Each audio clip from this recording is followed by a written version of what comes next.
Chanel here, your menopause nutritionist. What happens when women 40 plus don't eat enough protein?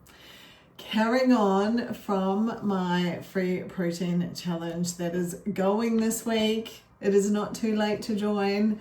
It is currently in action. I am covering more topics on protein.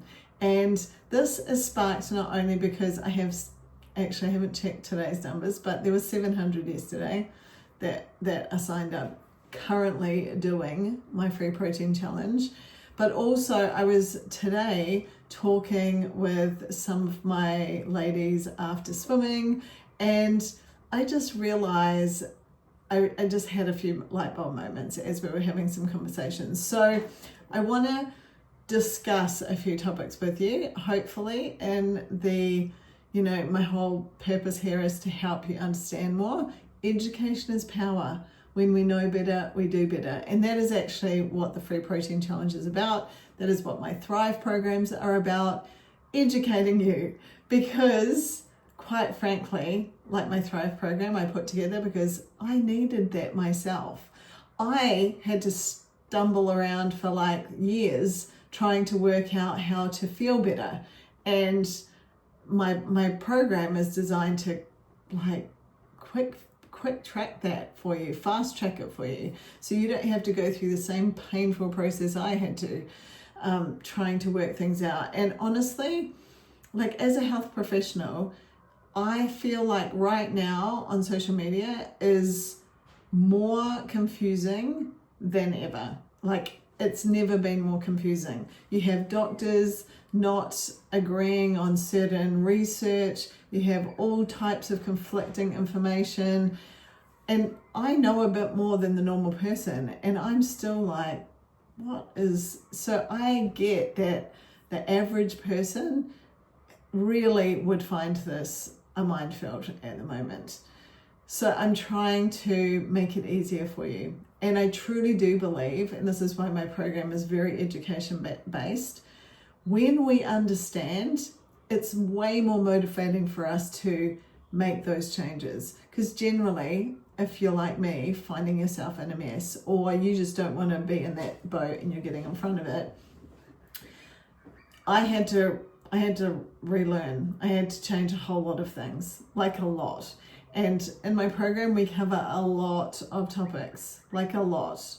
I want to say like 20, because there's so many things you can do to feel better, which is great. Like if you're listening to this and maybe you're not feeling your best, you're not springing out of bed in the morning, like super excited for the day, not happy with your body composition, like you're not having great energy, those things you have control in changing. And that is why this week on the Free Protein Challenge is so important, because this is just one of those steps in that process that you get to like focus in on and nail.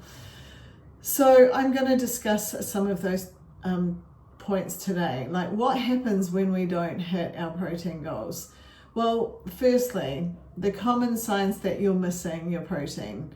Generally what happens and what I see, and it's really common, right? Like I had this conversation today with one of the ladies I swim with, and it's so common because we're not taught it.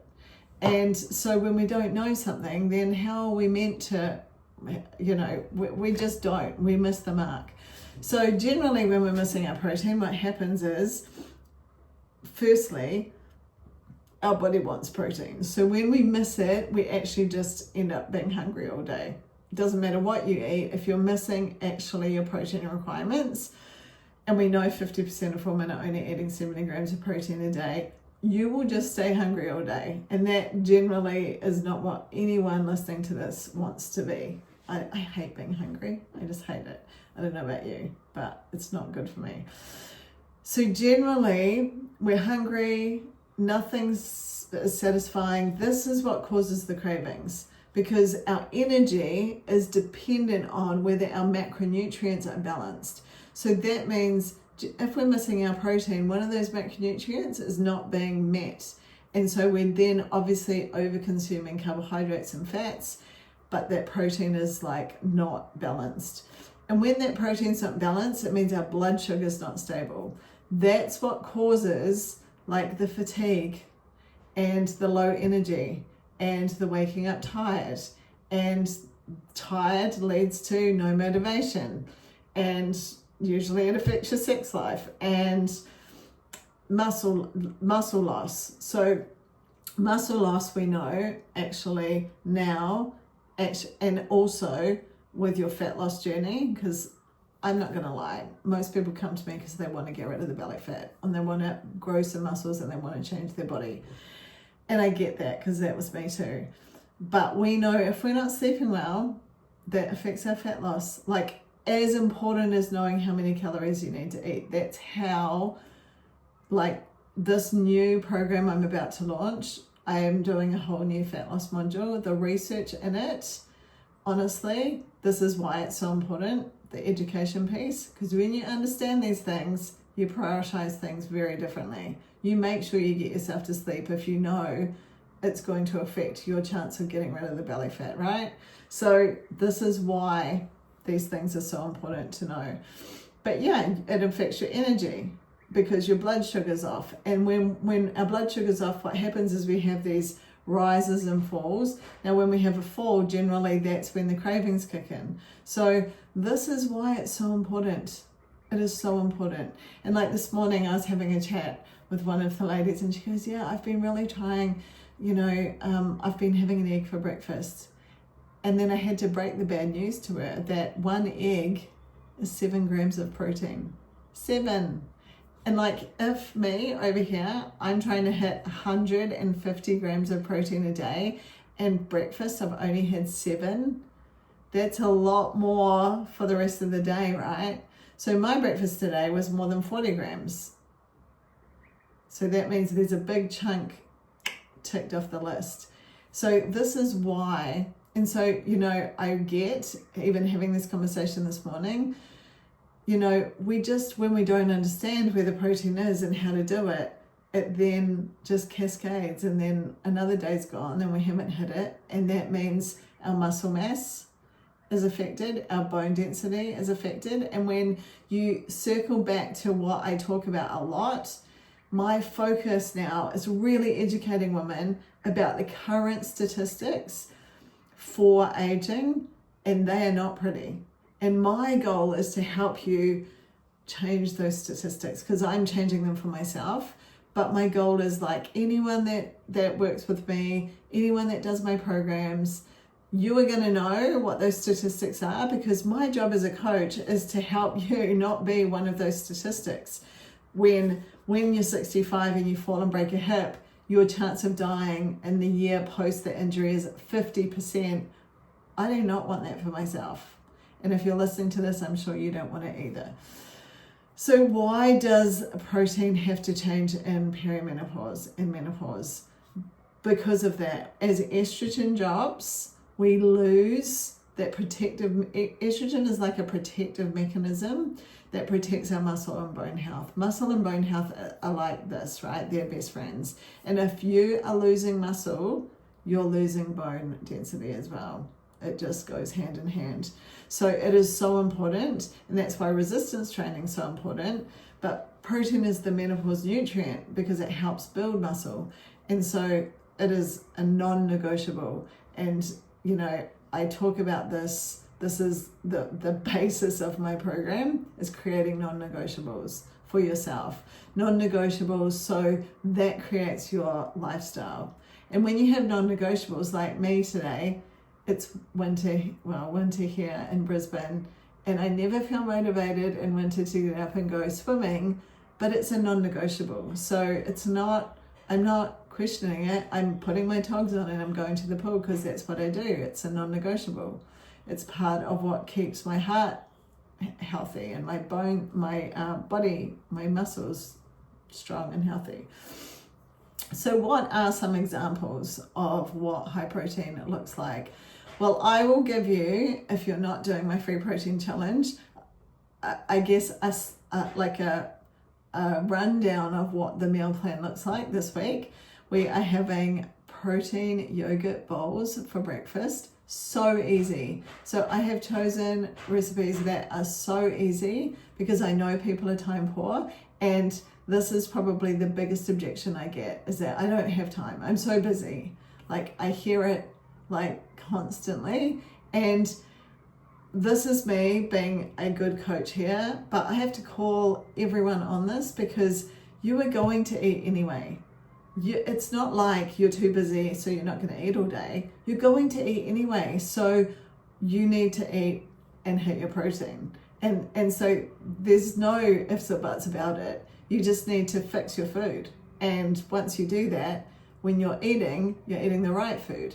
So for example, we've got a protein yogurt bowl, which is so easy, to the point where if you eat dairy, you can literally buy protein yogurt.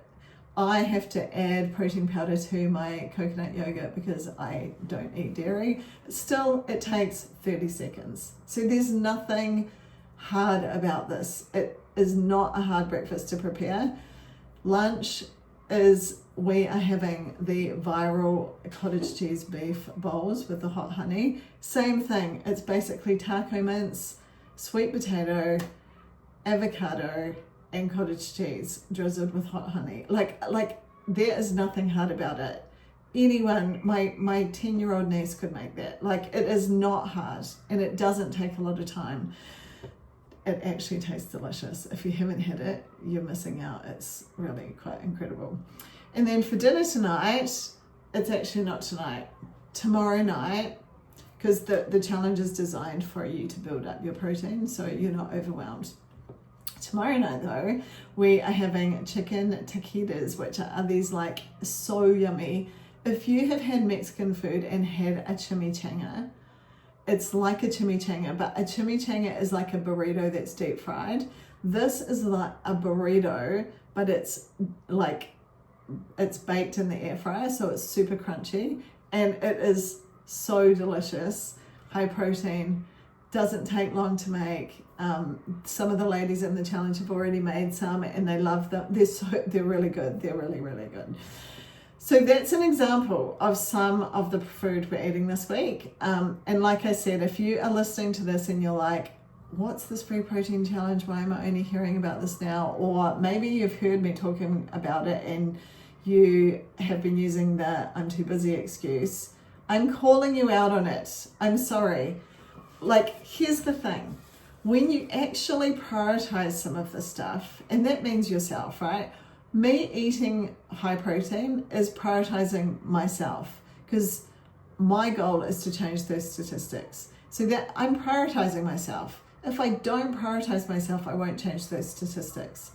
And that's the only way it can go. So as a coach, I actually have to take the hard line and call you out on using excuses, because you're going to eat anyway, right? And so nobody can argue with me with that. And the recipes we've got are so easy. And that's the thing, the ladies already are noticing. They're like, I feel full and I feel satiated. And anyway, that's the exciting bit for me. So my message, I suppose, is just make sure you are open to learning and putting yourself first. What we don't prioritize, we don't do. And so, I'm excited because there's so many women that are engaged and actually making this a priority this week. And it's not too late. You can jump in and do the same and keep learning. Education is power. Like I said, there is so much knowledge coming down now. We as menopausal women are being studied and researched, and that's so exciting. So, it's up to us to make a difference. And I just know from my own personal experience, once you dial your nutrition in, you will feel like a different version of yourself. Then you can actually, because you have great energy, your mood is great, your focus comes on board, you get rid of the brain fog, you sleep better. Then you can really dial into your body composition goals. You can get rid of the belly fat. You can build muscle again. You can feel great. You can be excited for buying clothes again and fitting into your clothes.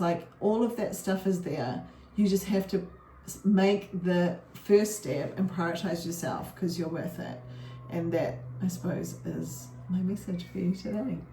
So thanks for tuning in. I appreciate you being here. If you are not already subscribed to my channel, please do so you can stay surrounded with more information.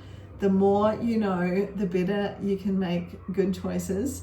And honestly, we have to be careful what we consume. Like, if we're not consuming information and staying around people who are positive and inspiring and motivating, you have to ask yourself, is the content I'm consuming adding to my day? Is it making me a better version of myself?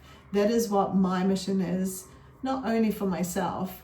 Like, the ladies that I get to work with, they inspire me too. For example, I know I'm talking a lot today, but for example, I have a program going at the moment, and we were on a call yesterday, and on the calls we obviously, like, it's like a live coaching call, so we're sharing like our challenges or what we're working on and what our goals. So yesterday we were going through and like really like talking about what our goals were for the week.